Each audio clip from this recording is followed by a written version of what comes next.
Juneteenth. We're going to talk about that for a little bit. Plus, the Oscars has new diversity rules.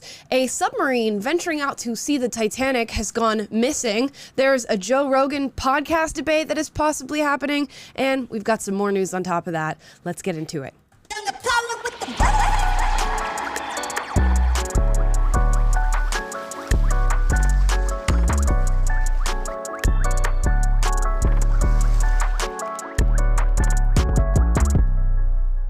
All right, guys, happy Monday, or should I say happy Juneteenth. Welcome to the show. We're here at 1 p.m. Pacific today because we've changed the time. We're not going to be starting this show earlier at 1 p.m. Pacific, 4 p.m. Eastern, for those of you who do not know. So we're moving the show up 2 hours. I hope you're happy with that. We certainly are. It means we're going to get more done and be able to talk to you more, create more content for you guys. Let's get into Juneteenth. And before we do that, Taylor's in Nashville. Oh, hey, waiting for that morning coffee too. Well, I'm usually 2 coffees in by this point when we do the show, so I got to figure out if I have to have my second one before. Right. We're here. We're getting it together, guys. This is going to be a little bit of an adjustment period for us. Scott is in the producer's bay. What's up, everyone? I'm usually 2 pots of coffee through the day at this point. But we're chilling. It's going to be good. Let's talk about Juneteenth. For those of you who don't know, today, Monday, June 19th, is Juneteenth, a day, now, I believe, federal holiday, where we are meant to celebrate the emancipation of the slaves. And it's gone through its period, right? Juneteenth was, created and then became a federal holiday. And now it's at the point where some people take off work. I called my health insurance this morning to try and book a doctor's appointment and see if a doctor was in network, and they're like, we are off observing the holiday. So I couldn't call my health insurance because it's Juneteenth. Wow. And here I am, just trying to talk to a representative, just screaming at my phone. Yeah.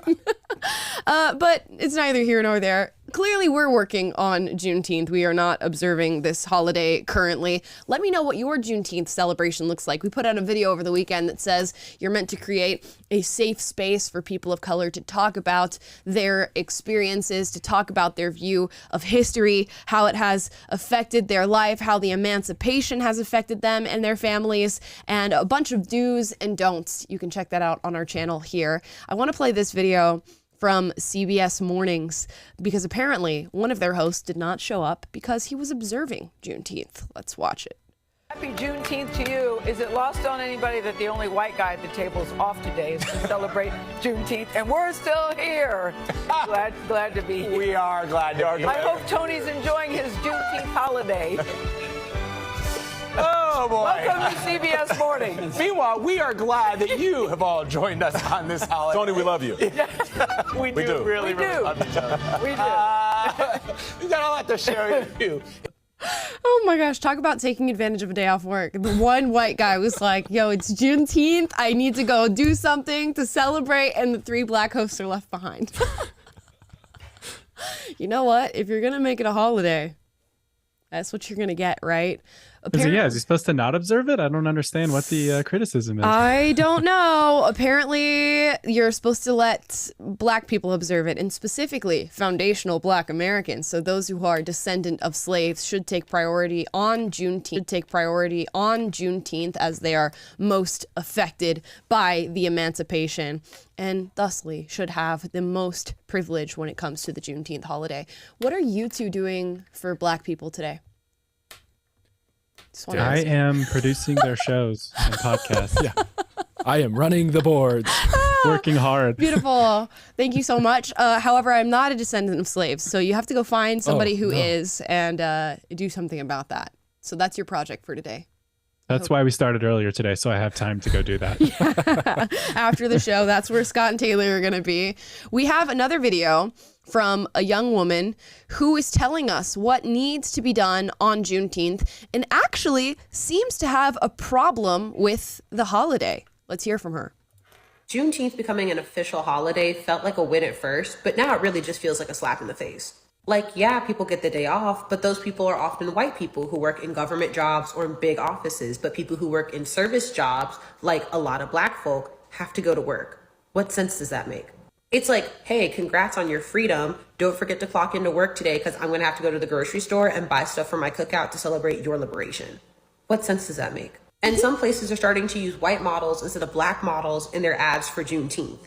I just want to pause there. Why? I can nearly guarantee that no white person is doing a cookout for Juneteenth.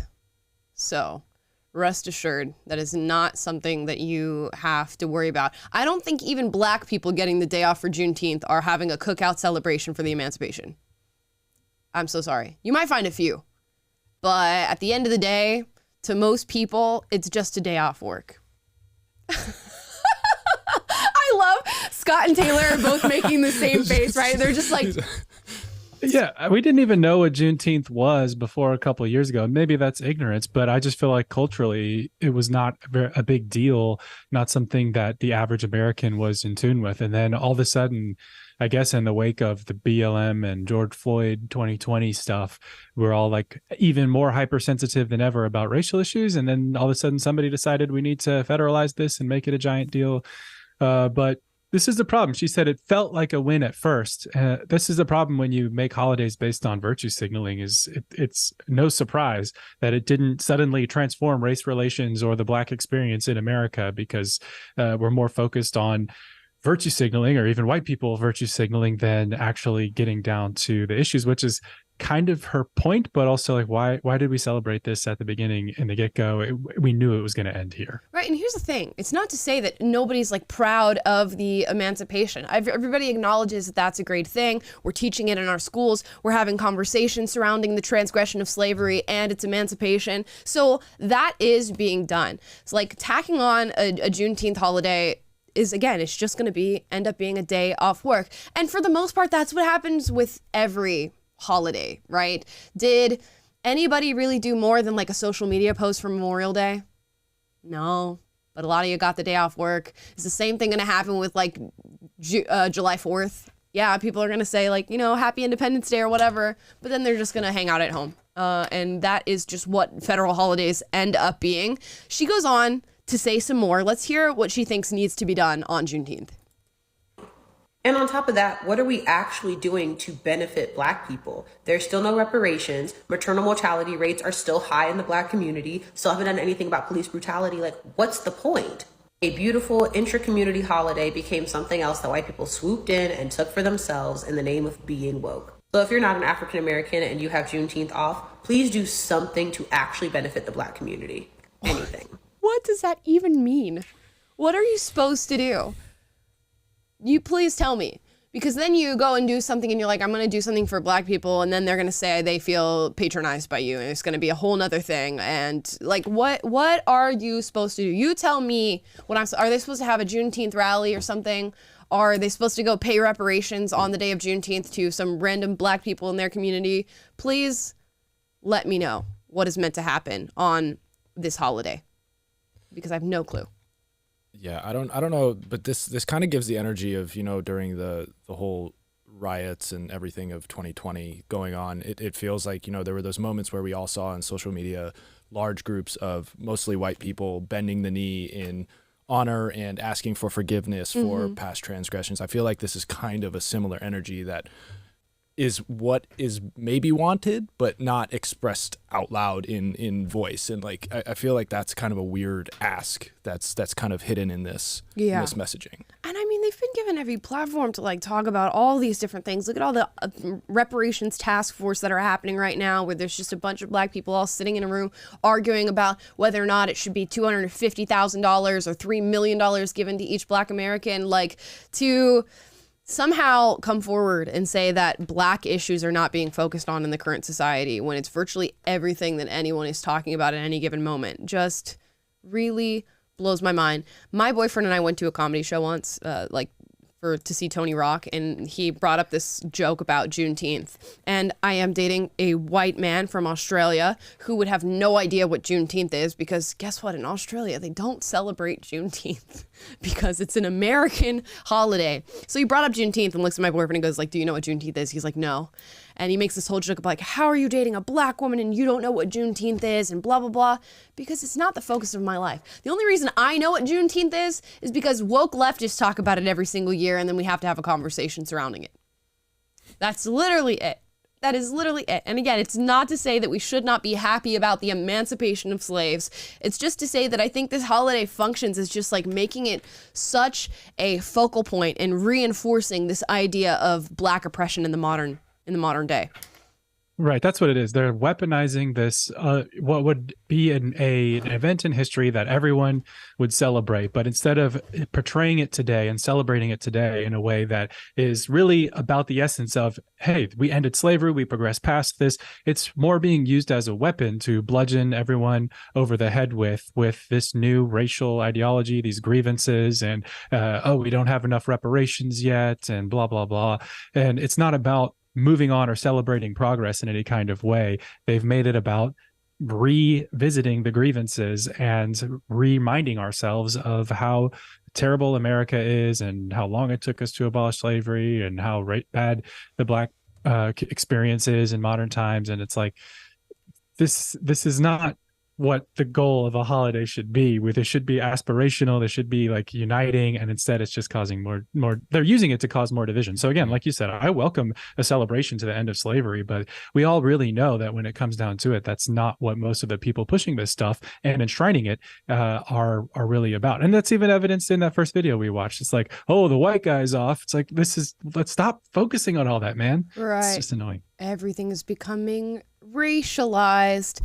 Speaking of that, perfect segue into what we're going to talk about with the CNN tweet. CNN started to get into the whole Father's Day talk by putting out this tweet. Black fathers are often portrayed as absent or distant, and that isn't what most people experience, according to data and Black dads themselves. Such biased portrayals are often based on who is telling the story. So here's the tweet that they put out. I believe this got a community note, which the community note is no longer underneath the tweet, so I'm not sure exactly what happened there, but here is the community note.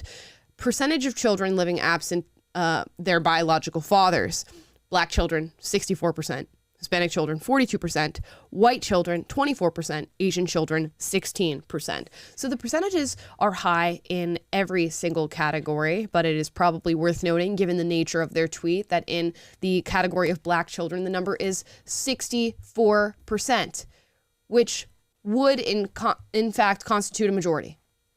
So can we just acknowledge it? Can we say it? Because if we don't acknowledge it, then we're not acknowledging that it could be a problem that is afflicting the lives of young Black children. And not just young Black children. I'm saying, look at these numbers. Look at the number of Hispanic, white, Asians, of course, are at the bottom of the list, doing better than the other three. But these are concerning numbers all across the board. Why can't we just acknowledge on Father's Day, and why can't CNN acknowledge on Father's Day, fathers are needed in the house, period. And we as a society should be working to reinforce that idea and have more two-parent households being created and built in this country. Simple as that. But instead, they had to tweet out what is a lie, and then say, we've got data and Black dads told us so as well. Make it make sense. Make it make sense, y'all. There's just constant lies and just shifting of the narrative with Juneteenth, with Father's Day, with all this stuff. And they can't help themselves but do it. And I'm wondering what happened to that community note that was underneath it. But it was a fact check that was needed nonetheless. Scott, how was your first Father's Day? It was awesome. I actually got absolutely roasted. If you can't tell, I look like a lobster right now by the sun. My skin saw the sun for the first time in quite a while, but an incredible weekend, and I can't wait for many more, hopefully. God willing. Congratulations. Give a congratulations to Scott in the chat, as it is his first Father's Day. Also, like this video if you haven't so far. Now we're going to talk about the title of the stream today, and that is the Oscars. We've covered this briefly on the show before. But the Oscars, which I wasn't watching, but now I'm going to not watch even harder, has inclusivity rules that it's now put in to qualify for Best Picture in 2024. And it's going to say basically that films must make, quote, underrepresented, end quote, groups 30% of the cast, the main actors, or the plot of the entire story. So here's the category. It says A1. Lead or significant supporting actors. At least one of the lead actors or significant supporting actors is from an underrepresented racial or ethnic group. Asian, Hispanic, Black, Indigenous, Middle Eastern, Native Hawaiian, or other represented race or ethnicity. So that's who you have to cast for your lead actor or a significant supporting role. Then it says A2, general ensemble cast. At least 30% of all characters in secondary or more minor roles are from at least two of the following underrepresented groups: women, racial or ethnic group, LGBTQ+, people with cognitive or physical disabilities who are deaf or hard of hearing. A3, main storyline or subject matter. The main storyline's theme or narrative of the film is centered on an underrepresented group: women, racial or ethnic group, LGBTQ, people with cognitive or physical disabilities. So this is the requirement. You have to meet, I believe, one of the three here in order to qualify your film for Best Picture at the Oscars. This blows my mind, right? For a group of people who claim to be all about creativity and artistry and following whatever storyline is specific to yourself or your own creativity, to be able to mandate what people do with their piece of art for the Oscars in order to qualify for this. This should completely knock them out as any sort of legitimate institution. This lacks all legitimacy. As soon as you tell an artist what exactly they're supposed to do with their art, you've ruined the very nature of the art itself. But this is what they're going to do now. This is quite literally forced diversity. You know, we watch movies that are made over the past 5 years and we go, there's a lot of diversity in them and it feels forced. It doesn't feel like it came natural to them. It doesn't feel like this was a natural storyline for them. It felt like they took a story that could have been great and injected their own personal beliefs and personal agenda into it. And now we have literal evidence for forced diversity. They're telling them exactly what they have to do. Scott loves film, obviously, and studied film. How do you feel about this? I know Oscars is like the pinnacle of somebody in film's career. Yeah. I mean, you get an Oscar, that's like winning the MVP in any sports league or anything along those lines. And this is, to your point, as you were stating right there, they've literally thrown the baby out with the bathwater. This is no longer about the art at all. It's all about what brought about what will be low quality art because of these benchmarks that are needed. And honestly, this feels like a taxidermist taking a live, living, young, fresh being, having it killed, taking out the insides, and then just making it this hollow husk of what it once was. Yeah. And it's lost its blood, it's lost its life, it's lost its heart, it's lost all of what made it so great in the first place. And this is incredibly sad to see. And I hope at the end of the day, this creates some other sort of call it ranking system or award community or organization that comes out and at least just speaks directly to the art that is being made and does so with respect to the artists themselves, not anything beyond that. So I hope there's a sliver of hope coming through this, that I think some grass will grow out of the cracks of this terrible asphalt. Yeah, I'm trying to think of, let's think of some major movies that do not meet these standards, that could no longer be made. West Side Story, which was nominated for, I can't even tell you how many Oscars the year that it came out, would not qualify under these pretenses. The OG one, right? Yep, the OG West Side Story would not qualify. The New York Post writes here, The Godfather would not qualify under these circumstances. Movies like, let's look for some Titanic. Would not qualify under these pretenses. Gladiator. Saving Private Ryan. Yep. Braveheart, Lord of the Rings. The Patriot. None of these movies would qualify. All I have to do is list my favorite movies and they're all out. Yeah. Right. But what does? Let's see. Maybe She-Hulk. That's a TV show, so I guess that doesn't even qualify either. But these random forced diversity films that are being put out now are going to be the ones that qualify for the Oscar nomination. So it's honestly not even worth watching at this point if they choose to move forward with this. Netflix's race swapped Cleopatra is going to win best documentary. I'm sure of it. Right? Like, that's what we're dealing with. Now imagine you're trying to tell a historical story that just happens to center around white people, or God forbid, white men. Do you just not, you just make the story right and you put all this money in and you go, you know what, there's just no chance that we're nominated for an Oscar. There's no chance that we get to win that accolade anymore. Yeah, I think it ultimately has to come down to the creators just letting go of their need or goal, which usually it's the goal of the art that creators are making. It's not to go and win something like an award like this. It's just to create the art because they believe in it and it's something they want to bring to life. But it honestly has to be them just not caring about what the Hollywood community necessarily thinks at large, and just going and making their films because they believe in it and they want to tell the story as it is, or as they envision it. And that's, I mean, it's on the onus of every single creator to do that from here on. But here's what sucks about it, right? Is that the Oscars is supposed to function as an avenue for meritocracy, right? That no matter what, if you are, a talented individual who has put your heart and soul into a piece of art and you've done so in a way that resonates with the audience and that they love it, you could qualify and they will look at your film and judge it based on its merits. Now, what they're going to be doing is like watching stories and writing down, okay, like one black actress, 2 Asians, 4 women. How are they going to even keep up with the storyline that you've put in your film at that point when they're just looking based on your diversity points and trying to calculate whether or not you meet their 30% average?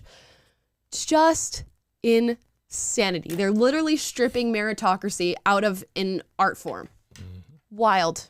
It's ESG for movies, basically. And we see this everywhere with affirmative action in hiring practices and at universities for college admissions. It's creating these standards based on this utopian, self-righteous moral sense that everything needs to be equitable as I define it. And reality and all of its nuance is just so immoral and so wrong. And I'm judging reality for being real. And things need to be the way that my self-righteous moral vision says it should be. And even before they instituted these standards officially, this energy was already there in Hollywood because the Academy has been woke for some time. Casting directors have been woke. We know directors and actors, they're always, puppeting the latest woke cause of the day.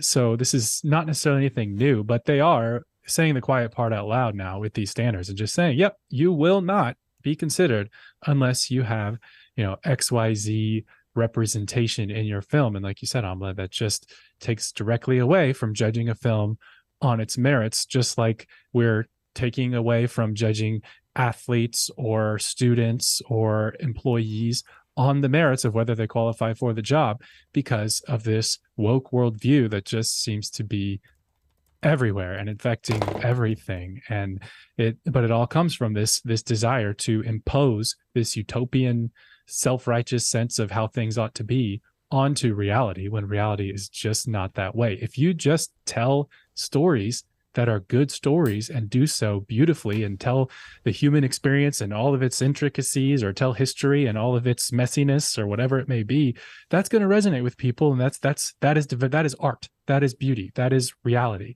But the constant effort to engineer reality, it's what it is, like social engineering, just betrays an ideological possession that you're captured by this woke ideology, and that's all you have to offer the world is this desire to impose your religion onto reality. And you know who should be the most pissed about it? The people who are in these categories, the people who qualify as women, racial or ethnic group, LGBTQ+, or people with cognitive and physical disabilities. Because what they are essentially saying is you are not good enough to get into films based on your own merit. You are not good enough to be in films based on your own acting. So therefore, we at the Academy must mandate that they cast you for these roles so that we are able to give you some sort of award or validate your skills as an actor or actress. It's truly disgusting, and what a slap in the face to anybody who is in part of those categories. And it takes away what could be beautiful moments of progress when you watch these award shows. If you think about Everything Everywhere All at Once, all the different awards that won, being, you know, an Asian-led film, I believe Asian directed and mainly Asian casted. And, you know, Ke Huy Quan, he wins his Oscar, right? And people are cheering for him, screaming for him. What an amazing moment it is for an Asian man who could not get cast in films for near decades because they just simply weren't looking at him for roles, or he didn't want to meet the stereotype that they were trying to cast him for. And then he wins an Oscar. That is a beautiful thing for natural human progress if you are not in tandem forcing diversity.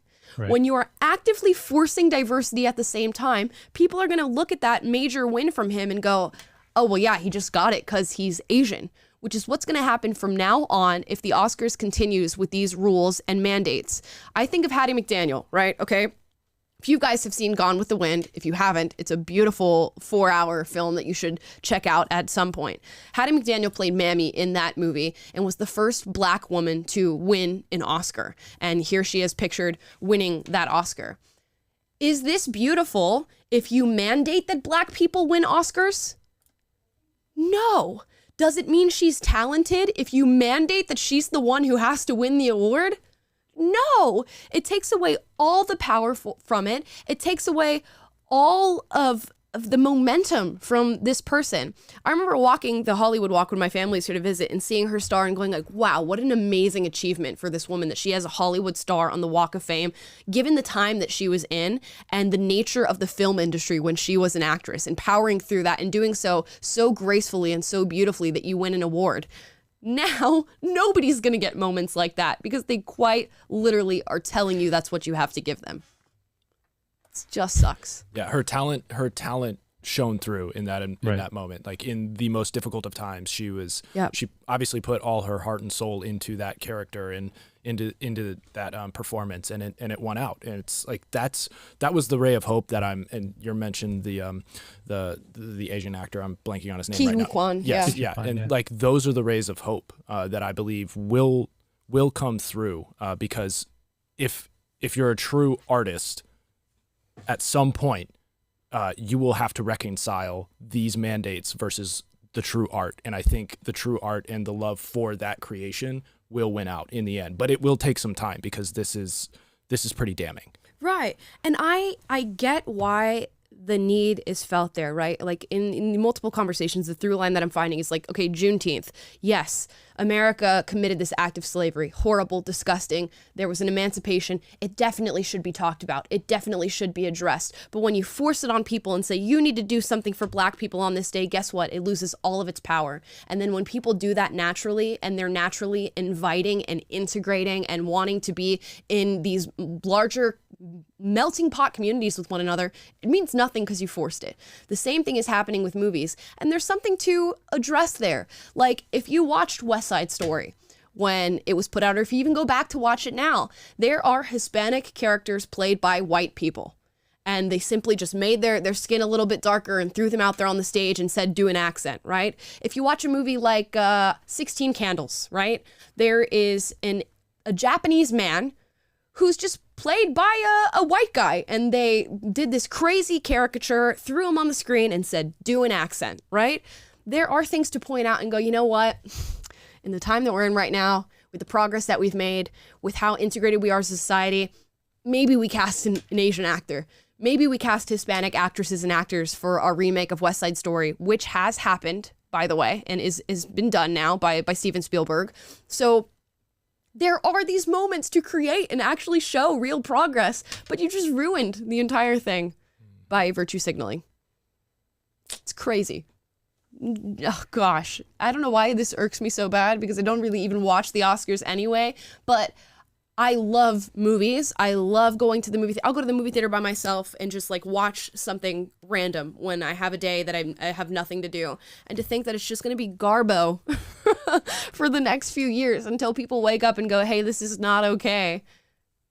Do you think that's going to happen? Do you think there will be a wake up, or do you think we're doomed to continue to have this for the foreseeable future?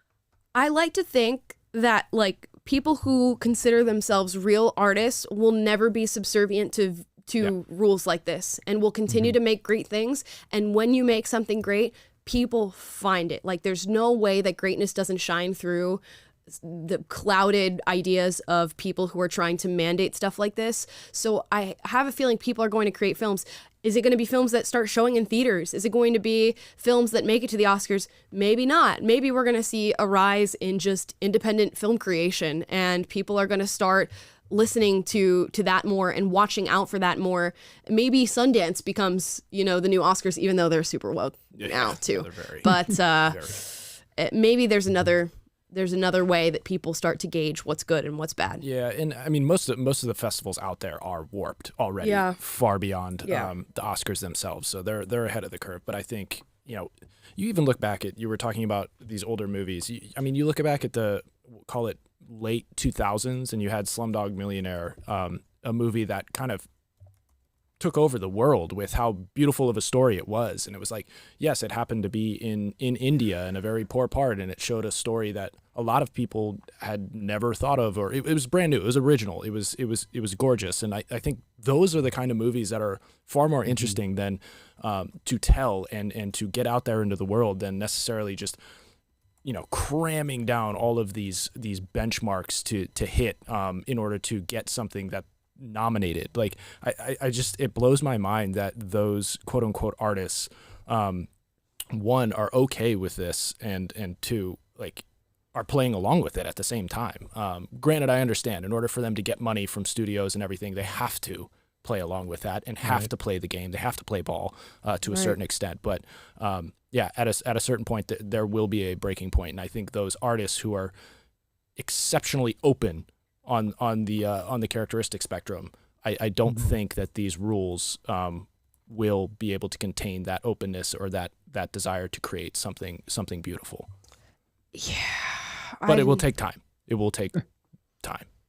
We hope not. Yeah. I think, like you guys are saying, like, you can't hold down individual talent, like in the case of Hattie McDaniel. But I also think, like, if you are a director or, a writer or like a filmmaker who's concerned about the underrepresentation of a particular group in a story, like, the creative challenge and where your creative genius comes in is, how do I make this story relevant to the world, and how do I make this demographic or whatever I'm trying to highlight? Like, okay, you still need a compelling story. So the way to get those people or that group that you're trying to represent, way to get them on screen is to make something actually good and worth watching that happens to have those people, or that is, built around a compelling story that's there, not just from the top down forcing these people to be represented in any story that is told, because then you end up with all of these crappy movies that have all this forced diversity in it that doesn't resonate with anybody. So it seems like, trying to put lipstick on the pig of bad storytelling, or just ideologically motivated filmmaking that just has the right faces on it, or the right colors represented, or gender identities or sexualities, but no actual real human element storytelling, making it relatable to people, no sincere creativity, no depth. People can sniff that out, and I don't think it's going to be something that pays off for them long term. I will say, however, I did see like a tweet this week from James Lindsay talking about how in wokeism, it's almost an art to like marry the truth to lies. And in that sense, I think that Hollywood does know how to make a good movie, and they know how to market their ideology. They know how to make it palpable. And so sometimes you watch movies and you're like, this was good, but I felt like the underlying message was really like trying to preach at me, and there was some weird stuff in there. And I think they're very good at that. But I still don't think long term they'll be successful in pushing their ideology, just because it's not real and people don't like it. Yeah, I feel like it's just not sustainable. By the way, I misspoke. Not 16 Candles was not the one with the Asian appropriation. I believe there's a movie where Marlon Brando plays a Japanese character of some sort, and they just like did prosthetics on his face to make him look Japanese. And like, if you have a qualm with that, that would make way more sense than like anything that's happening now with TV shows and movies. Yeah, or like Ben Kingsley playing Mahatma Gandhi. Like, that was a big one too. See, then I'm like, okay, I'll hear you out, right? Yeah. Because if you're an Asian person or a black person or an Hispanic person, and you're quite literally going for roles of your race and not losing out to white people, okay, I'll hear you out for that. But that's way different than mandating that people make 30%. And it's not even that. I think for the Oscars, you have to meet 2 out of the 4 rules. So, I mean, good luck. Have fun with that. Wow. Just amazing. We're going to move on here quickly to this Joe Rogan drama that's happening right now. Joe Rogan had RFK Jr. on his show, and they got into, throughout their lengthy conversation, the conversation about vaccines. And RFK was talking about vaccine efficacy. I will show you a quick clip here where he discusses it. 22,000 people got the vaccine, 22,000 didn't, and they have 6 months of data. Some of that is unblinded, but it's 6 months. And during that 6-month period, in the vaccine group, 1 person died of COVID. And in the placebo group, 2 people died from COVID. So that allows Pfizer to tell the public and, FDA to tell the public, oh, this vaccine is 100% effective. 22,000 people. Okay. So essentially, if what he's saying is true, he's saying they tested 2 groups in a blind experiment about the vaccine, gave half of them placebo and half of them the real vaccine. In the vaccine group, 1 person gets offed. In the placebo group, 2 people. So if you look at those numbers, you'll go, oh, well, 1 versus 2, that means the vaccine is 100% effective. So then they can push as Big Pharma and say the vaccine is 100% effective in combating this virus. Now, if that is true, that would be a concerning data point, wouldn't it? Now, another physician and I believe vaccine specialist was not happy with what he heard on Joe Rogan's podcast and came out and called out Joe. He's been on Joe Rogan's show before. His name is Peter Hotez. I hope I pronounced that correctly. And he's basically coming out and saying, well, why would you have an anti-vaxxer like RFK Jr. on the show? Why would you allow him to espouse these beliefs and to push another narrative of misinformation on people who are likely to be moved if they hear the right information about vaccinations? So Joe goes back to him and says, well, come on the show. We'll have you on. You can debate with our RFK Jr. and, we'll sit and let you debate. He even went as far as to offer him $100,000 that he could give towards a charity of his choosing if he simply would come on the show and debate. To which the doctor responded, Joe, you have my number, you have my email, you can call me, you can text me or whatever. I'm not going to come on your show, but you can reach me if you want to have a discussion on these things. So they've been going back and forth all day about this guy coming on the show and debating RFK Jr. He even went to MSNBC rather than going on Joe Rogan's show. Let's hear the clip. Real quick, before we play that, we got a $50 super chat from Nick Tyler. So just want to read that immediately as we do with $50 super chats. Says, is no one going to shout out the glitch-free intro? Thank you. Thank you for that, Nick. We finally got it. We did. And I'm going to go buy a lottery ticket. Had to work during the past 2 lives, so haven't had the chance to congratulate Scott on his Belmont win. Nice job, sir. Let's go. Good job, Scott. Scott made the winning bet on a horse race that we all knew nothing about. So. Yes. We love picking random horses that have cool names. All right. Let's watch this MSNBC clip. Yeah. Thanks, Nick. We appreciate it. Contrary to what RFK Jr. and other anti-vax nuts have claimed, there is no connection between vaccines and autism, no connection, no established documented connection between vaccines and serious diseases or mass death. Vaccines tend to save lives across the board, do they not? That's what the peer-reviewed evidence overwhelmingly shows, does it? Didn't you talk about how easy it is to get peer-reviewed evidence published? Isn't that what James Lindsay and Boghossian did?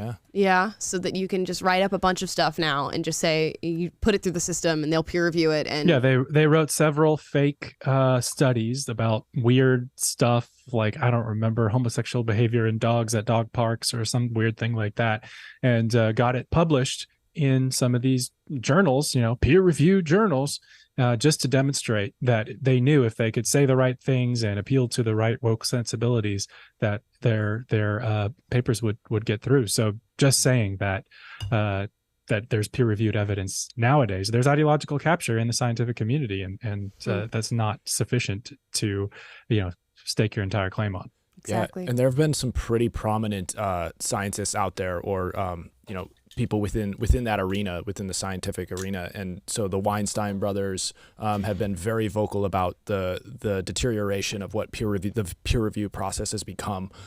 So they've been harping at this, and then James Lindsay and Peter Boghossian, and I believe there was another lady attached to that project as well that went about doing that, just to show the cracks and kinks and just broken system that it is. And it's terrible because, like, in the world of science, we've talked about this many times.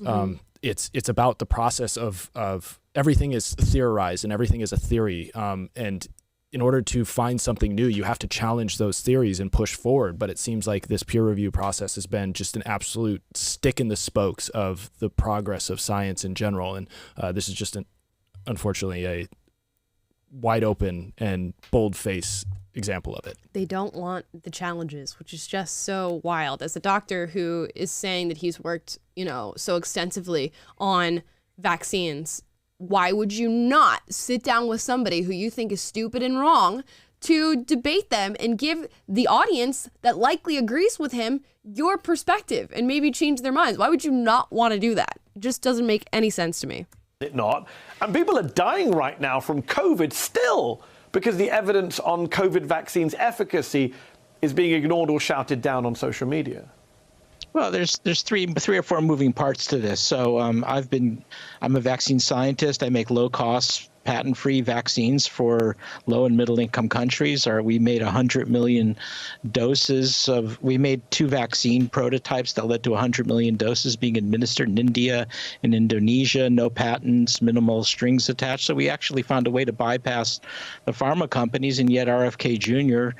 incessantly calls me a pharma shill when, if anything, our vaccines maybe kept Pfizer and Moderna out of markets in India and in Indonesia. So I don't know. I think he's maybe pointing out that you might have a vested interest in convincing people to be vaccinated. And that's not to invalidate or validate either side of the argument. It's simply to point out that if what you're prescribing and saying needs to be done involves maybe you earning a little bit of money on it, that might be an area of concern for people.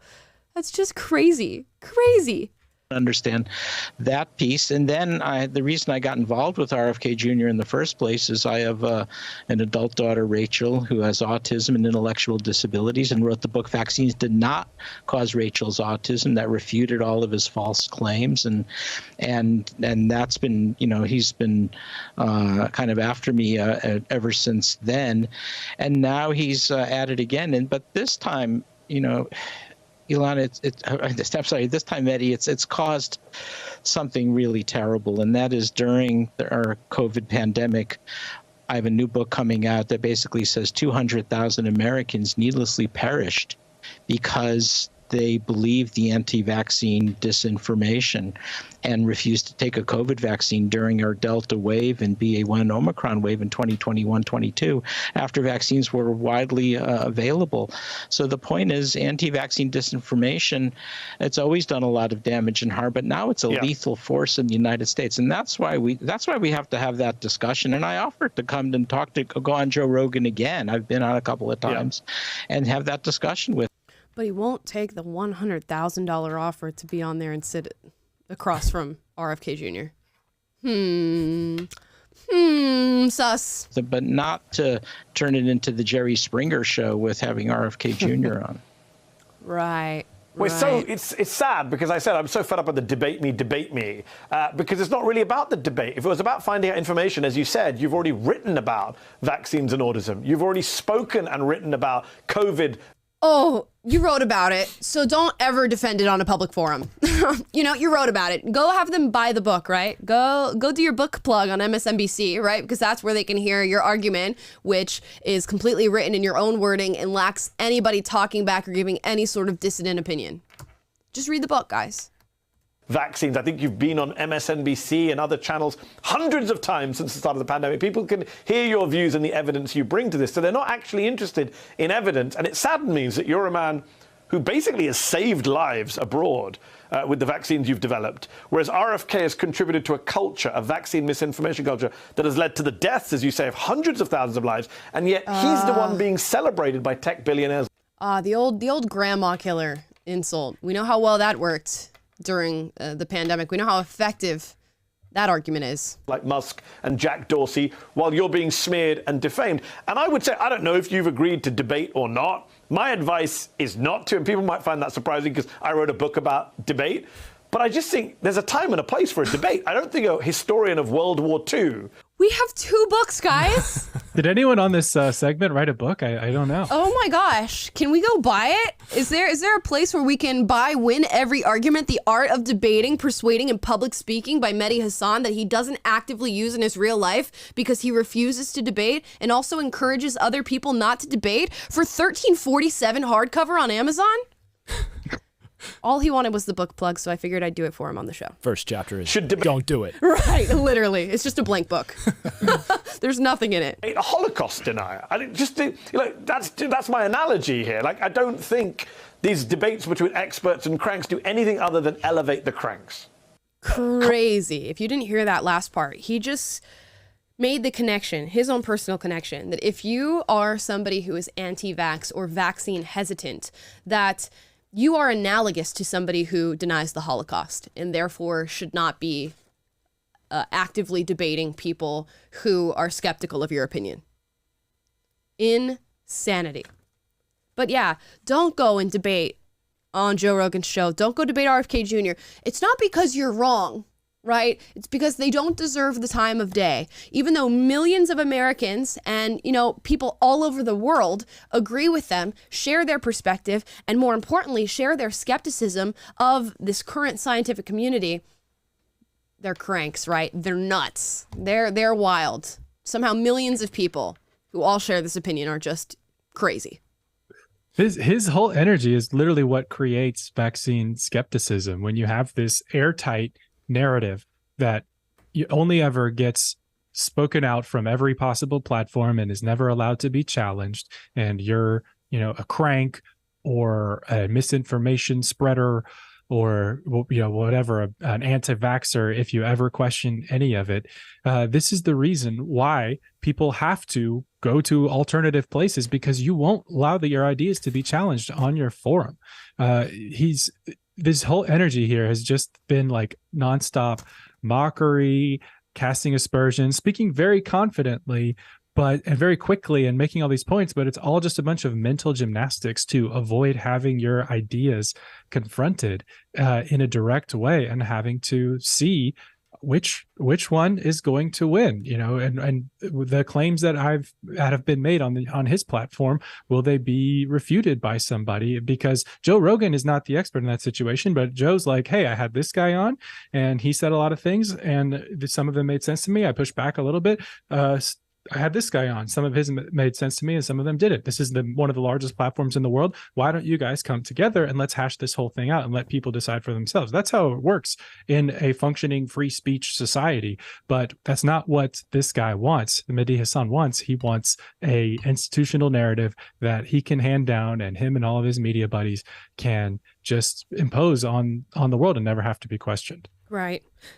We got another $50 super chat from Nick Tyler. Got to read that immediately before we get back into this. Says, shocking reality, over 90% are never cited by other researchers. When I say over 80%, I mean it's almost 100%. That is the scary truth about higher education in the U.S. I think we're talking about peer-reviewed studies there. I believe so. I believe. Yeah, I wouldn't be surprised to find that a lot of them are never cited by other researchers or used, and then we're just living in this world that peer-reviewed studies just keep getting pushed out and pushed out and pushed out and pushed out and used for different arguments that are being made. To Taylor's point about him not wanting to have this discussion and push his own agenda, if that's what he's like in bigger instances, like debating RFK and talking about COVID vaccines, I wonder what he's like as a doctor at his practice. How are you dealing with patients who presumably every single day come into your practice with questions about whatever given treatment you want to give them, and maybe skepticism in tandem with the questions that they have in regard to your care? As a medical provider, or really any sort of service provider in this country, you are meant to try to let people's skepticism, subside. You're meant to actively be in, not necessarily a debate, but a form of back and forth with everyday patients in order to lead them down the right path. Now, if you're refusing to do it on an issue so important as COVID, I mean, like, what are you doing when regular everyday patients share the same exact beliefs that RFK and Joe Rogan have? Nothing? Yeah, I don't know. And yeah, this is so crazy because we've talked again multiple times about this situation of having the open free market of ideas, and in order for like the best and the truth to come out within that marketplace, these conversations have to be had, and they have to be had at the same level, at the same chair, in the same conference, whatever it may be in the setting, but these people have to be talking to one another, not across from one another, not over one another, nothing like that. This truth will out within that conversation. And, if you believe wholeheartedly in your stance and your ideas and your beliefs and whatever science you decide to cling yourself to, take that step forward and put your money where your mouth is, or at least put your belief where your mouth is, and have that discussion and tell them where they're wrong or what they're missing, and show them where there are holes in their argument or something along those lines. But to just full on say like, no, this is complete hogwash and they're conspiracy theorists and all that kind of stuff, that just builds the animosity that Taylor was speaking to, between the two, and it doesn't help your side win over anyone. So I just don't understand this approach. I agree. We're going to talk about that in just a second as well. We have another $50 super chat that we must read immediately. Let's pull it up from John Barry. He says, raise my kids as my parents raised me. No color, no race scene. Judge people on their actions. The daughter is a junior at ECU, and the son is early accepted into Tennessee and has no woke agenda yet. Also, down with the 1979 because Wu-Tang is forever. John Barry, we appreciate that. I also appreciate the way that you're raising your kids, because that's the way it should be done. No color, no race. Judge people based on their actions. That's the way to be. Yeah, what you were saying, Scott, reminds me of Sabrina, who works here at PragerU. She had her first child and was like, you know what? I don't know what to do about vaccinations. I'm going to go to the doctor and I'm going to bring a whole list of questions that I have. I'm going to read a bunch of books about vaccines. And she would go to doctors and try to find pediatricians for her child. And they would be like, how dare you ask me questions about this? And like, this is not of your concern. I'm the doctor. I'll tell you what your child needs. I would be out the door immediately. No way in hell would you be seeing my child if you spoke to me like that over basic questions. And I can't help but think that's what a doctor like this would do. Peter Hotez. I can't help but think that's what you would do. If this is the way you're talking about, people who are presumably at least somewhat studied on the subject of what they're speaking of COVID and COVID vaccines. Anyways, on that note. Yeah, well, just one last thought is that, the goal should not necessarily be to censor misinformation, because if you censor information that's out there, you're creating a situation in which you're determining what information is and isn't available. And that inherently creates a lack of trust. You're setting yourself up as the arbiter of what information the public deserves to have and what they don't. And the refusal for the experts, because that's what it is, right? We're refusing to engage with these cranks because we're the experts and they're beneath us. But by refusing to do so and by refusing to answer honest questions, you're creating a situation in which the public trusts you even less, because now you're saying, here's the information you're allowed to have, and also you're not allowed to question it. And so the public says, I'm not allowed to have this type of information. I'm not allowed to question it. Okay, well, what am I supposed to do with that? Like, of course, you're not going to trust whatever authorities, whatever media is handing you down, even if you're right. But if you are right, then you have nothing to hide. So just go and have the conversation. It's that simple. But that's why when you have a one-sided information highway in a society, and you have censorship, and you have experts who are not willing to be questioned, you have a problem, and you will not have public trust. Absolutely, because there's no reason to. There's literally no reason. If anything, all of this drama right now is just reinforcing what is being said on Joe Rogan's podcast. You're doing the exact opposite. You're going to push more people to the camp of being anti-vax or at least vaccine hesitant. That's effectively what you're doing right now. Yeah. Let's get into Super Chats. All righty. And while we're getting into them, guys, please like the chat. I noticed there's over 2,000 of you here, but we have 800 likes on the podcast. Let's get it to 1,000 if we can. Let's see if we can do it by the end of our Super Chats. All righty. Yes, please give us a like. Lorna's Little Loves says, love from Lorna in Scotland. Thank you, Lorna. Oh, thank you.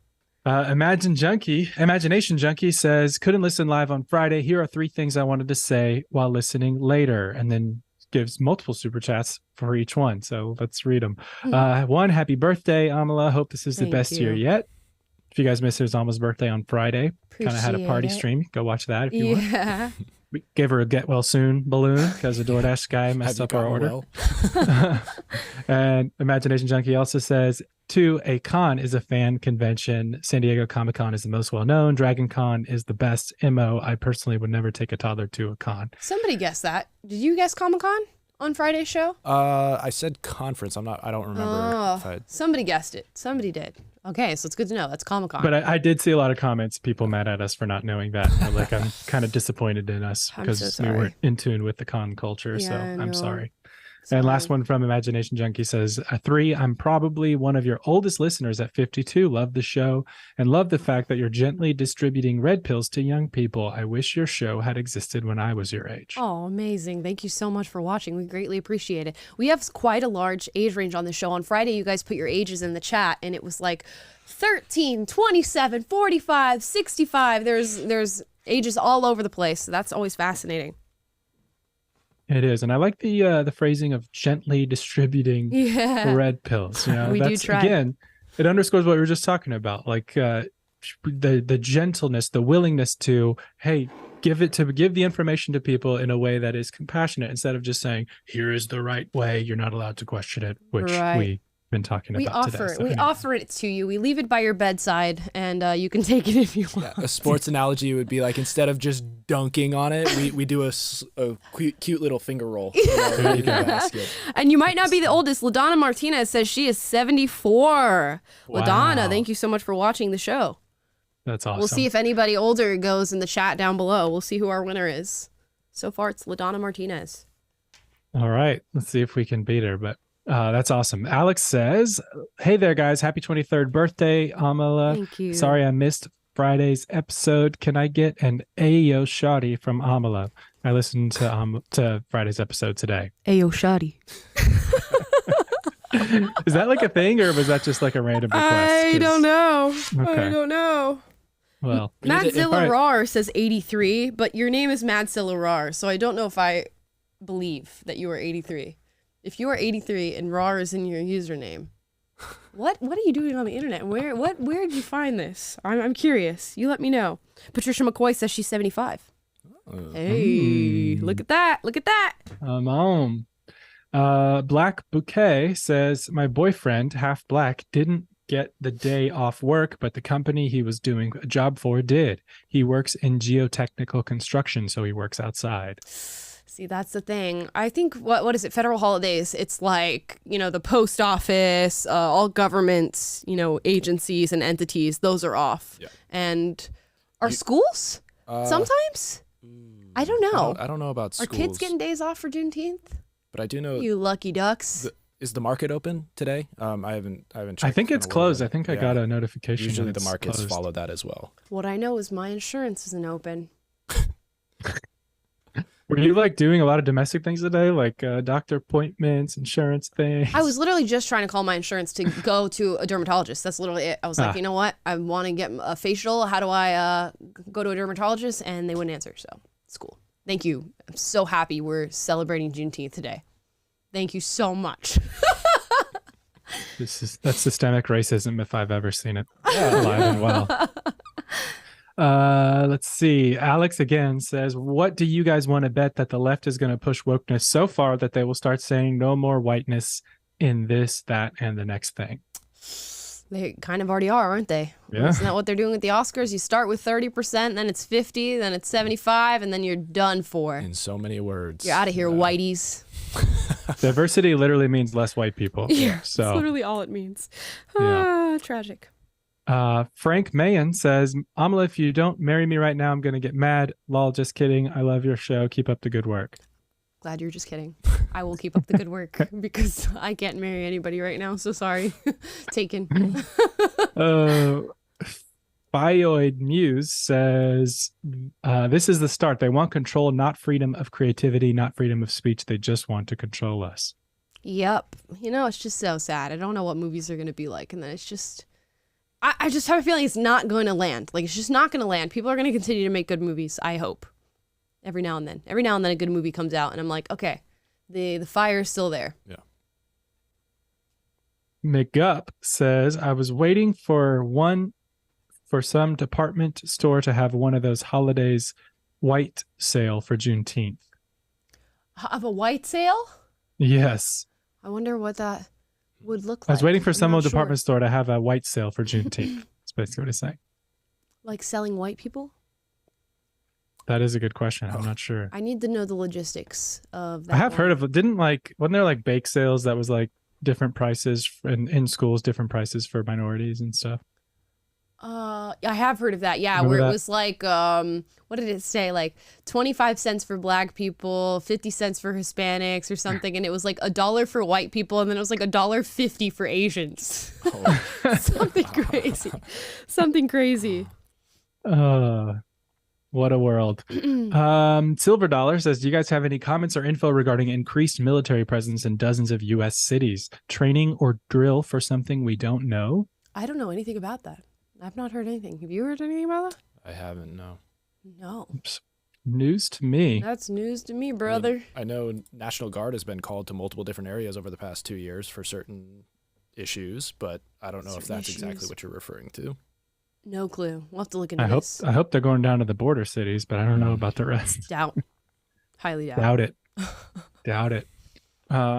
John Barry says, my first live show. Thank you so much, Amala and the boys, for delivering great content, being open-minded on a topic, and offering your views, which seem to mirror all Americans. Thank you so much for watching. We appreciate it. If we ever start a band, it's going to be called Amala and the Boys. And the boys. I'm into that. That's great. Mirroring all American. We're just chilling, like you said. We chilling. We just chilling. I wish we mirrored all or most Americans. I don't know if that's true. I might be optimistic thinking there, John. We're getting there. Alex again says, I just had to say this. Don't take your kids to see the Flash movie. There's like a 3 or 4 minute scene of the Flash's backside / nudity. In the Alex Jones voice, they're turning the kids gay. They're turning the world gay. I wasn't going to see the Flash movie anyways. Yeah. So that's okay. I don't 3 or 4 minutes. What are you doing 3 or 4 minutes? I know. Male rear nudity. I'm concerned, but not concerned enough to find out. Yes, we'll not be looking that one up. Ahmed Almagrahi says, I'm from Libya and we don't have any of this woke stuff here, but I'm so invested. It's interesting what too much open-mindedness leads you to. Love you. Heart emoji. Oh, thank you so much. Yeah, I know a lot of people watch from other countries where maybe it is worse than it is here, or nothing's going on like it is here, and they're just looking at America and going, oh my goodness, that is crazy. I've heard from a lot of people who are obviously foreigners to America and saying, we're not even trying to move to America anymore because it's just seeming a little weird. I still think there's a lot to be had in this country, but it does. If you're watching the news, you're going to get a weird, twisted picture of what's going on. Indeed. Or movies or anything else you see coming out of the country. There's a lot of societal rot going on there's right now. There's craziness, not gonna lie. Yeah, there is. Tiana Johnson says, hi, I'm from South Africa and love to watch your lives. I used to want to come to USA, but watching news, I honestly don't. What did I just say? What are the odds? Called it. Literally called it. That's so funny. That's funny. Don't blame you. Don't blame you. I think our European and African viewers are enjoying the new start time because I feel like we're seeing a few more viewers from those places. Let us know in the chat. Is this a better time of day for you? And what time is it where you are right now? Drop that in the chat down below. We are going global, ladies and gentlemen. Yeah, we are. STFUFFS says, Ke Huy Quan was typecast by his roles in The Goonies and Indiana Jones Temple of Doom, and Juneteenth is a slap in the face of American blacks. That's exactly right. Yeah, I've listened to his story after seeing all of the awards that he won and everything, and it seems like it checks out. I mean, if you were an Asian actor in that time, you probably would be typecast for virtually every single role that you played. It just wasn't the market wasn't really vast at that moment for Asian actors. Yes, indeed. And Nicodemus, 1984, says imposing rules upon artists contradicts the essence of art itself, as it is meant to defy limitations and embrace the freedom of creative expression. Great topic, as usual, by the way. That was beautiful. You need to sew that on a pillow. I don't even know. That is gorgeous, whatever you just wrote there. Deep. That was good. Wow. True. Brianna Puliciccio. Sorry, that's Italian or something? That's hard to say. Hope y'all are well. Can't thank you guys enough for being such wonderful people. Oh, Puliciccio. Okay. She spelled it out the pronunciation for me. Thank you. Hope that helps with saying my last name. It did. I wish I would have passed the test immediately or just read it before reading it out loud. I would have looked less dumb, but it's fine. One of them says, I think you're talking about Mickey Rooney in Breakfast at Tiffany's.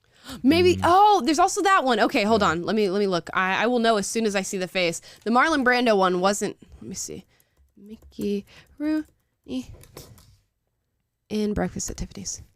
That is exactly what I'm talking about. Thank you guys. Not 16 Candles. Breakfast at Tiffany's. Like, look at that. Come on now. BFFR. This is what they were doing for Asian characters in movies. You might be onto something if you're not okay with that. You might have got a point right there. I'll allow it. So sorry. See, this is why too y'all gotta watch to the end of the show, because there's some live fact checks and stuff that happened in the super chats, and so we'll get a lot of angry comments of being like, it wasn't 16 Candles. You just would have watched to the end.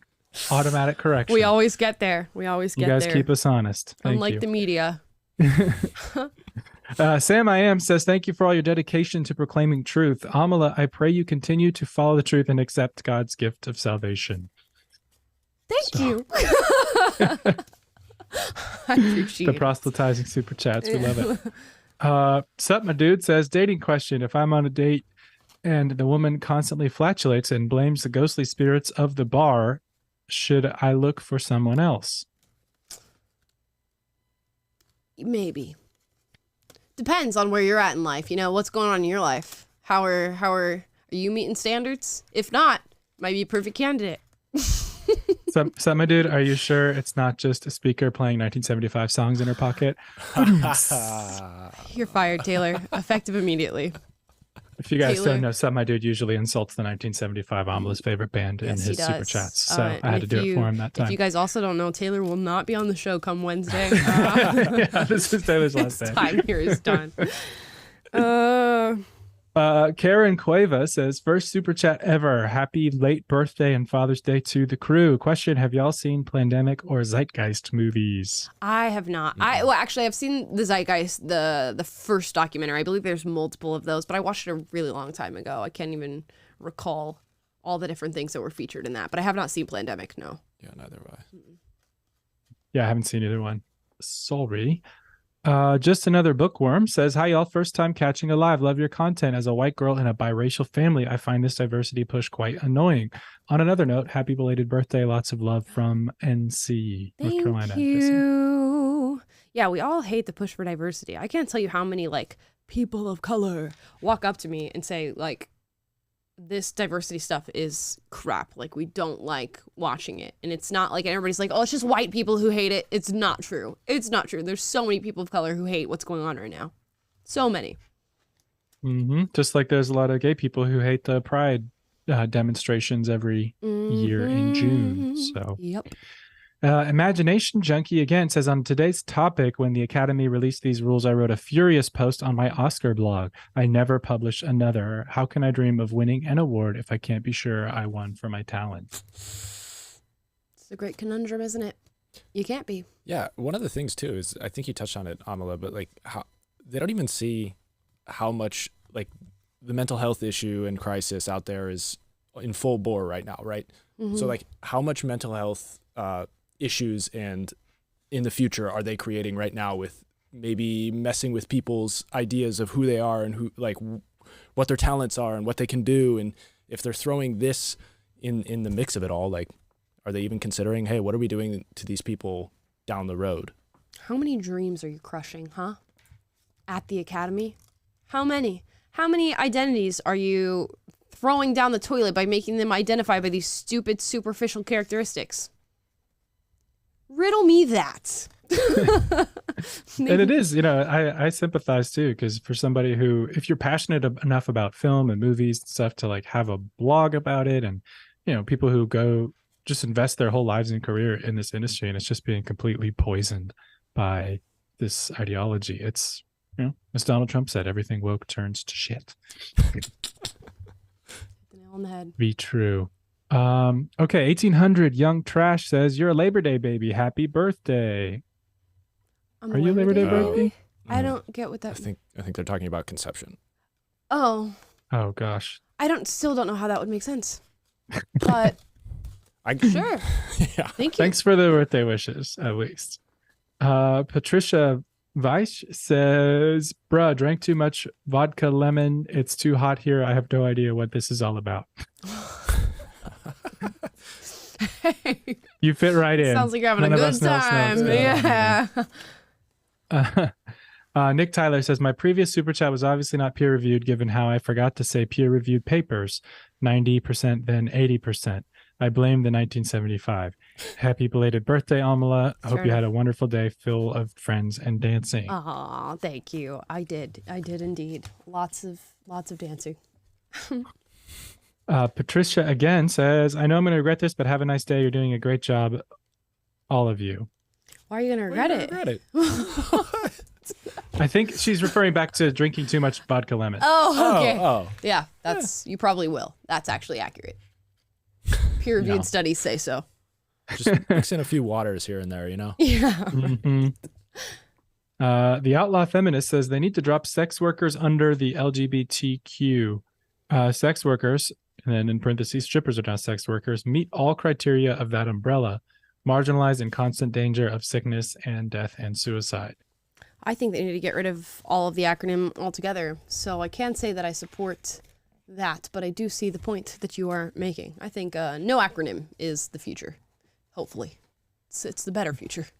There's already too many letters for me to remember. I'm sorry. Yeah, I can't add an SW to the end there. And then that, like, is it 2SSW it's now? It's 2SLGBTQIASW plus if we add sex workers. I'm so sorry. I just can't support that.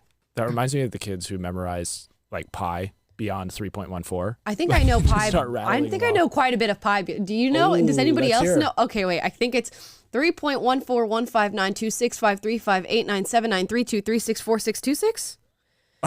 You're asking me?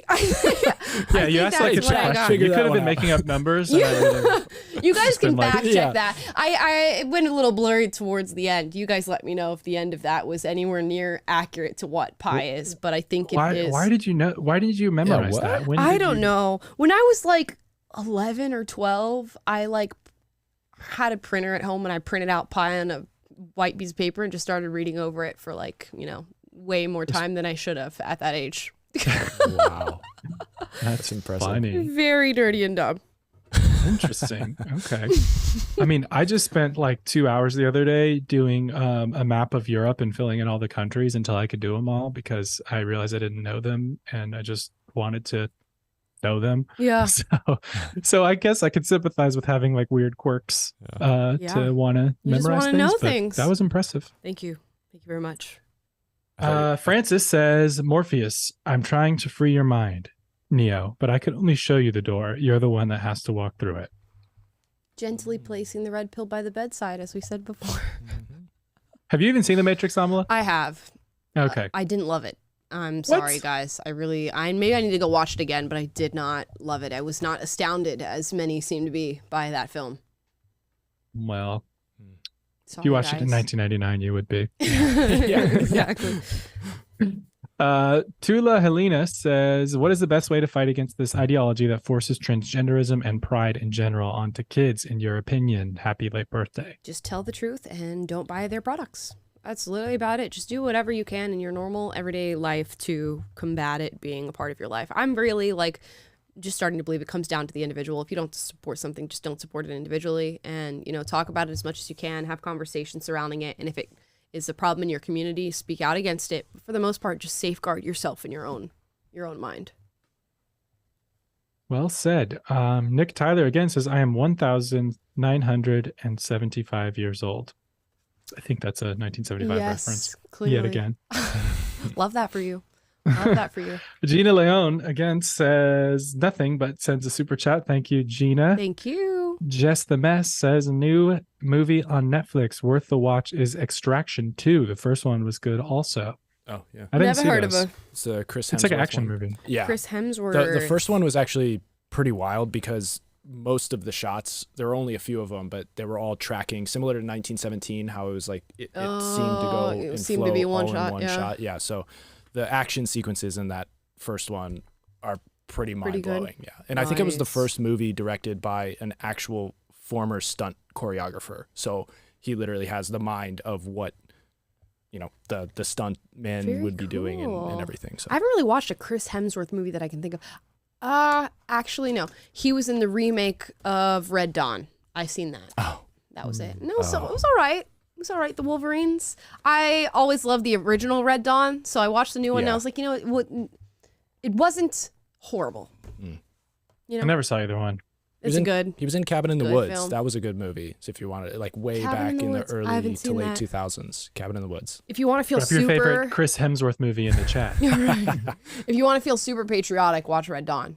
Yeah. I'll get you revved up. I'm going to watch it then. I love that stuff. 4th of July. It's my movie. Heck yeah. Helen Martinez says, I think you once said of having this podcast in Spanish, it'd be super helpful to have in Spanish so I can show it to my friends and learn truth. Unfortunately, it's a very heavy lift to do an hour of content in Spanish. We do not know quite how to do that. What we could do is have Taylor say everything he says in Spanish because he's our polyglot. Right. Taylor is fluent. YouTube needs to make the captions go in Spanish. That would come a long way. Integrate with Google Translate or something. Yes. But yeah, I don't know about the live translation. Then it would take twice as long. Or if it was not live and it's just me dubbing over their whole show, no one wants to. You'd have a long job, a long day at work. Plus, I'm not that good. But anyways, Christy Get Gray says, I'm the luckiest girl in the world. I live on a small farm in the heart of this great country with my husband of 48 years, 5 dogs, and 3 goats. As a 66-year-old boomer, I don't understand this world today. That, first of all, is dope. Yeah. I wish that's how I was living right now. That's amazing. 48 years, too. Congratulations to you and your husband. And yeah, I could see living like that, how you wouldn't understand what's going on right now. Oh, good for you. Good for you. Yeah, thank you for watching. That is awesome. That is awesome. Alex again says, are we ever going to get Amala and the Boys cover song of Gasolina, or maybe something by Romeo, or maybe a bachata tutorial? By the way, sick burn, Taylor. Probably not, guys. I can never promise that to you. I apologize. The Boys. Yeah, just white dudes doing Latin music with a half black girl. That makes sense. That makes total sense. Brianna, I'm not going to try to pronounce it again, but Brianna says, don't worry, Taylor. Everyone, unless they're family, mess it up. I married into an Italian family and still have to spell it out in my head. Wow. That's love right there. Perpetual struggle. That's a lot of syllables. It is. Almost like epinobi. Yep. Everybody messes up my name too, girl. Trandall's sneakily difficult. That H in there. Yeah. But anyways, McGup says, white sales were stores trying to sell towels and linens. It's just seemed an interesting sale title for Juneteenth. Gotcha. Now I get it. Sold. That would be very much against the grain of the day. Yeah. Interesting. One of them says, me again, just wanted to let you know, Unwoke Inc. really inspired me to start my own business. I'm building my first electric guitar to sell right now. Amazing. I'd love to hear so that. cool. That's so great. That's the very purpose of that documentary, is to encourage people to start creating alternatives, supporting alternatives. So I'm so glad that inspired you. If you guys want to see it, it's on prageru.com. You can check it out. And stay tuned this week because we are going to release it, I think, on the YouTube channel as well. Yup. So, STFUFFS again says, as a white BIPOC, yes, we exist. I was shocked when I heard that Al Sharpton suggest drinking Kool-Aid was part of celebrating Juneteenth on MSNBC today. All the stereotypes. You know what? I'm not shocked he said that, honestly. No. Sounds like Al Sharpton. Literally or figuratively, the Kool-Aid? Could go both ways. Probably literally. Literally, Yeah. he just didn't know figuratively. It could be interpreted that way. Did he say red drink or Purple. Purple drink. Purple drink. purple drink? And then what is a white BIPOC? What would you have to be? Black indigenous person of color. You could be white passing. You could be... Is that like a Scandinavian in Scandinavia? They're I don't white know. indigenous. We'll have to get to the details on that. I'm not sure. Okay. Fiod Muse again says, why would I see The Flash after what he did? They had no problem dropping Johnny Depp just for allegations. Why? Because he's a white man and Ezra Miller is non-binary actor. It's absolutely ridiculous. Yeah, I mean, I'm not going to watch it, and that is a valid reason not to watch it, because why would you want to support something like that after what they did to Johnny Depp? And the videos of Ezra Miller are just crazy. Just look up the videos of him like getting arrested or him assaulting people. It's just wild. And he's like, I'm non-binary. My pronouns are they, them, theirs. Don't call me he, him, blah, blah, blah. Ugh, insufferable. And to make an even closer association or comparison there is just look at what they've essentially done with the Superman actor and DC pushing him out Right. for much less than what Ezra has done. Mm-hmm. Takes very little.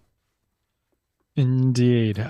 Baby Jack says, if you're going to make a movie/TV about a certain culture, it makes sense to want your team to be from that culture and to have participated in that culture. But I believe that should be up to the studio. Yeah, totally. Or like you could hire a consultant. They do that for a lot of different movies and stuff like that. So yeah, it's up to you. I don't think it should be like a hard and fast rule, as you said, but it's up to them at the end of the day what they want to do. Patricia's back says, why is Amala reciting numbers? What is going on here? Vodka lemon. Why did I do this? Pie, baby. Hang in there. Drunk here. Lay down. Dharma Initiative says Medicare and SSDI will be overtaxed by collateral damage caused by LGBTQIA movement. Economy will suffer, will force more socialized programs. I gotta be honest, I know nothing about all that. Sounds legit though. Radically Free just gives a super chat, no message. Thank you. Jess the Mess says, yes, the OG Red Dawn will turn you into a prepper and watch for helicopters. For real.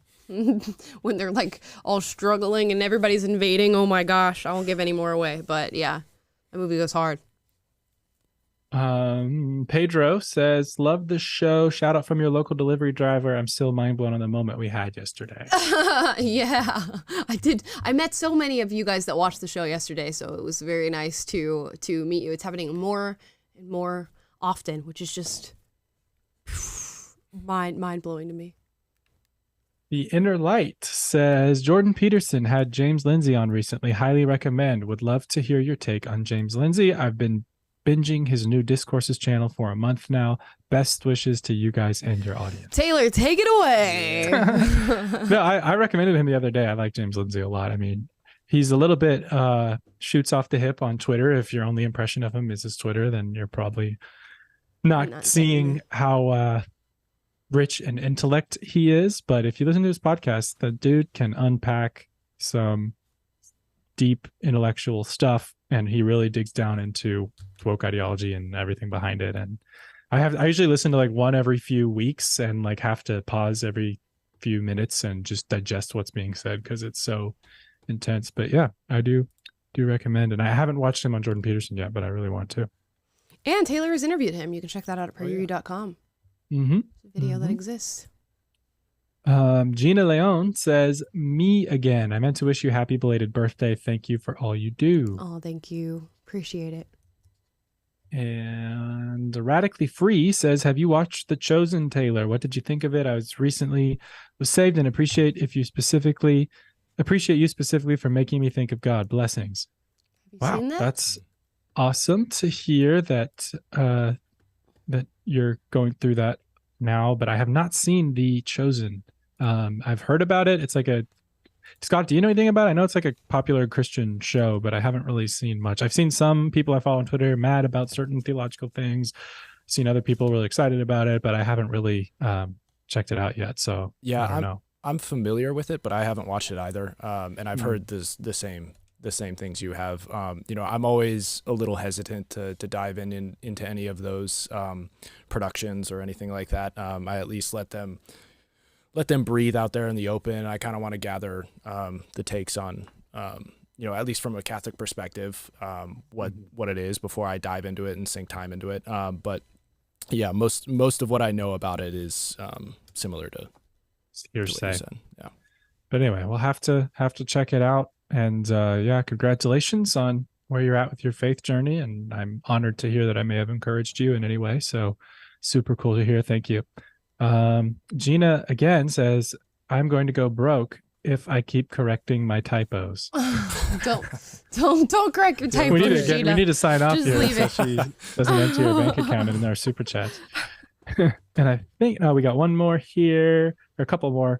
SDFU again says, white BIPOC, Mexican born, white dad, 25% Native American, 6% black, 2% Filipino, the rest white. There we go. That does in fact qualify you as BIPOC. Makes You a lot have of the sense. card. You do. We cannot take it away from you. No, we can't. Right-leaning RLL says, watch the last live and found out we have the same birthday. Happy belated birthday. Oh, amazing. Cool. And happy belated birthday to you too. That's dope. My brother is born on June 16th as well. So all the June shares a birthday with Pamela. 16ers. Beautiful. And I think that's all the super chats we got today, guys. We made it. Okay, guys, that concludes our show. It seems like you guys are liking our new time, which is 1 p.m. Pacific, 4 p.m. Eastern. So make sure you're here for that on Wednesday and Friday. We have more videos coming out throughout the week, so make sure to stick around for that. Please like this video, like and subscribe, and turn on the notification bell to be notified every single time we're live and every single time we post a video for you guys. If you'd like to join the Discord, you can join the Discord in the chat down below. Also, if you want to watch my new documentary, Unwoke Inc., it's at prageru.com. You can check it out there and sign up for my email and newsletter by going to the description down below, clicking the link. We're going to be giving away mugs soon. Again, I think 5 more to people who are on the list who have signed up for the email and newsletter, which will give you PragerU updates, my updates, and a little blurb every Friday that I write about what's going on in my life. Thank you guys so much for watching. Leave your thoughts in the chat down below, how you feel about the new Oscars rules. I'm sure there's some points we may have missed, so I would love to hear from you. And we'll have a new video out for you tomorrow. We'll see you then.